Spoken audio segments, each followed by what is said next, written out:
आज हम हीमोग्लोबिनोपैथीज़ के बारे में पढ़ेंगे।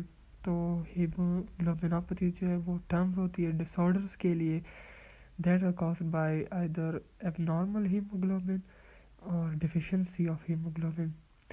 तो जो हीमोग्लोबिनोपैथी होती है जो एबनॉर्मल हीमोग्लोबिन की वजह से कॉज होती है उनमें सिकल सेल एनीमिया आती है, एचबीएस या हीमोग्लोबिन सी आती है। और जो हीमोग्लोबिनोपैथी हीमोग्लोबिन की डिफिशिएंसी की वजह से आती है वो उसमें थैलेसीमिया एक एग्जांपल है। अब हम इनको एक एक करके स्टडी करेंगे। तो सबसे पहले हम पढ़ेंगे एबनॉर्मल हीमोग्लोबिन की वजह से जो हीमोग्लोबिनोपैथीज होती है उसमें सबसे पहले एचबीएस आता है या सिकल सेल एनीमिया। ये ऑटोसोमल रिसेसिव डिसऑर्डर है और मोस्ट कॉमन हीमोग्लोबिन डिजीज़ है। इसकी अक्रेंस जो है ये ट्रॉपिकल एरियाज़ में होती है ऑफ द वर्ल्ड और ब्लैक पॉपुलेशन में मोस्टली प्रेवेलेंट है। अब इसकी मोलिकुलर बेसिस जो है वो है कि जो एच बी ए है there are two alpha and two beta chains. जबकि सिकल सेल एनीमिया जब किसी को हो जाता है तो उसकी जो हीमोग्लोबिन है वो एच बी एस होती है जिसमें टू अल्फ़ा और टू म्यूटेंट बीटा चेन्स होते हैं।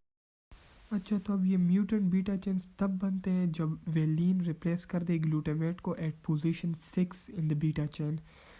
अच्छा, तो जब वेलिन रिप्लेस कर दे ग्लूटामेट को एट पोजीशन 6 तो म्यूटेंट बीटा चेन्स बनते हैं। अब इनिशिएट किस तरह होता है, ये जब थायमीन रिप्लेस कर दे एडिनिन को तो हमारे पास जी ए जी सीक्वेंस की जगह जी यू जी सीक्वेंस बनेगा म्यूटेंट बीटा चेन्स में। तो बाज़ औक़ात हम इस तरह पेशेंट्स को भी देखते हैं जिसमें सिकल सेल एनीमिया होता है नहीं लेकिन उसमें फिर भी डिफेक्टिव हीमोग्लोबिन पाया जाता है। तो इस तरह के पेशेंट्स को सिकल सेल ट्रेट होता है जिसमें वो हेट्रोजाइगस होते हैं for sickle cell anaemia genes. अब जो एबनॉर्मेलिटीज़ सिकल सेल एनीमिया के साथ एसोसिएटेड है उसमें अब जो एबनॉर्मेलिटीज़ एसोसिएटेड है सिकल सेल एनीमिया के साथ उसमें सबसे प्रिवेलेंट और सबसे थ्रेटनिंग जो लाइफ थ्रेटनिंग वो है लाइफ लॉन्ग हीमोलिटिक एनीमिया, जिसकी वजह से आरबीसीज जो पेशेंट के होते हैं वो ब्रेक डाउन होने लगते हैं और पेशेंट को लाइफ लॉन्ग एनीमिया से सफ़र करना पड़ता है, जिसकी वजह से टिश्यू डैमेज भी हो जाती है और इन्फ्लेमेशन की वजह से पेन भी होता है और जो डब्ल्यूबीसी काउंट गिरती है इन्फ्लेमेशन की वजह से उसकी वजह से वो इन्फेक्शन को मोर ससेप्टेबल होता है। अब जिन पेशेंट को होमोजाइगस सिकल सेल एनीमिया होती है उनकी लाइफ एक्सपेक्टेंसी 20 ईयर्स से कम ही होती है।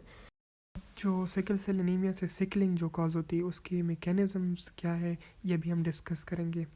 तो ग्लूटामेट जो है जिस तरह आपको पता है कि पोलर अमाइनो एसिड है और valine non polar amino acid है। तो जो ऑक्सी हीमोग्लोबिन एस जो डिफेक्टिव हीमोग्लोबिन है उसकी सॉल्युबिलिटी डिक्रीज़ कर जाएगी सिंस उसमें वेलिन होता है इंस्टेड ऑफ ग्लूटामेट, जबकि solubility of D oxy haemoglobin जो है वो सेम रहेगी। अब इस तरह होता है कि स्टिकी पैचेस बनते हैं और formation of D oxy haemoglobin fibres की वजह से हमारे पास सिकलिंग होती है। तो यहाँ ये आपके पास नॉर्मल हीमोग्लोबिन होता है जो पेशेंट में सिकल सेल एनीमिया हम नहीं देखते उनमें हीमोग्लोबिन इस तरह का होता है और deoxyhaemoglobin normal patients में फिर इस तरह होता है, जबकि oxyhaemoglobin sickle cell anaemia patients में आपके पास इस तरह होंगे विद एजेस, जबकि डी ऑक्सी हीमोग्लोबिन में आपके पास एजेस भी होंगे और ग्रूव भी होंगे। तो जो हमारे पास सिकलिंग होती है that results due to this deoxyhaemoglobin S presence. ये जब पेशेंट में हमारे पास सिकलिंग होती है that mainly results due to the presence of deoxyhaemoglobin S polymerisation. Sickle cell anaemia की ट्रीटमेंट में एक ट्रीटमेंट ये भी है कि डी ऑक्सी हीमोग्लोबिन एस की प्रेजेंस को बहुत कम किया जाए। ये कम किस तरह होती है, ये इस तरह कम होती है कि हम जो oxygenated form of haemoglobin S है उसको मेंटेन कर दे ताकि डी ऑक्सी हीमोग्लोबिन एस ज़्यादा ना बन सके और सिकलिंग ज़्यादा ना हो। जिस तरह मैंने आपको बताया था कि बाज़ औक़ात पेशेंट में सिकल सेल ट्रेट भी प्रेजेंट होती है और इस सिकल सेल ट्रेट के कुछ ना कुछ फ़ायदे हैं, that is they provide resistance to malaria. अब इसके रीजंस क्या है, क्यों रेजिस्टेंस प्रोवाइड करती है मलेरिया को, तो देयर आर 3 रीजंस। सबसे पहले जो है कि shorter life span of erythrocytes होते हैं। जब एरिथ्रोसाइट की शॉर्टर लाइफ स्पैन होते हैं तो मलेरिया इतना प्रोड्यूस नहीं करता मेरोसाइट्स को। दूसरी रीज़न जो है जिसमें रेजिस्टेंस टू मलेरिया बहुत प्रिवेलेंट होता है सिकल सेल ट्रेट में, तो वो है कि जो मलेरियल पैरासाइट है वो आरबीसीज की पीएच को डिक्रीज़ करते हैं बाय 0.4%, जिसकी वजह से sickling rate of RBCs increase हो जाते हैं from 2% to almost 40%। That's a very quick increase, और जिसकी वजह से आरबीसीज बहुत ज़्यादा डिस्टॉर्ट होने लगते हैं। एंड वही इफेक्ट होता है जो reason number 1 shorter life span of erythrocytes का था। थर्ड रीज़न इज़ कि सिकल सेल में कंसनट्रेशन ऑफ पोटेशियम बहुत ज़्यादा लो होती है। It's unfavourable for parasite survival, और इसकी वजह से मलेरिया पैरासाइट सर्वाइव नहीं कर सकते हमारे आरबीसीज में, and thus can not reproduce. Diagnosis of sickle cell anaemia के में हमारे पास दो डायग्नोस्टिक टेस्ट हैं। एक सिकलिंग टेस्ट होता है और एक इलेक्ट्रोफोरेसिस अल्कलाइन मीडियम होता है।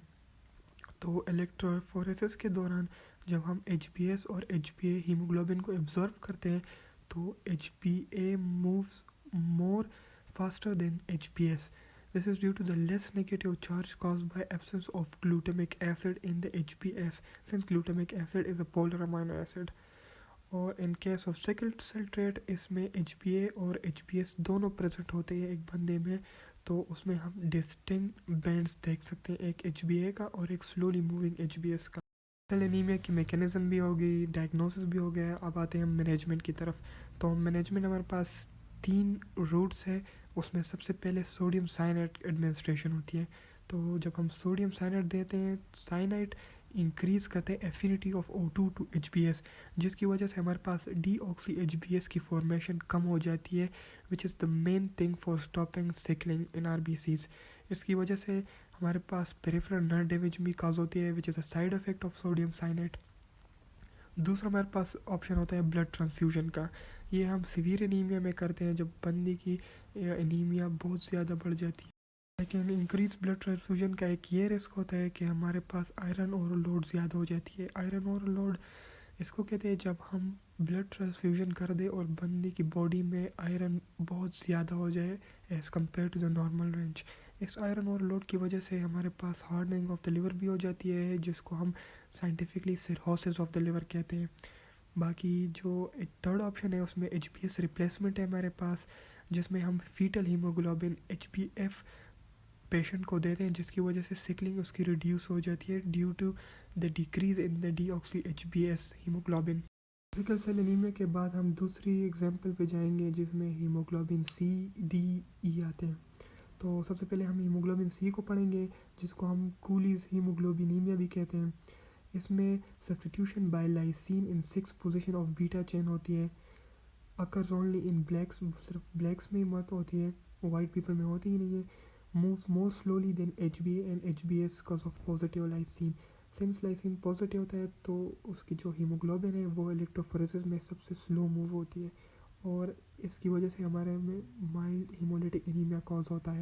हीमोग्लोबिन डी में substitution of glutamine in place of glutamate at position 121 of beta chain होती है।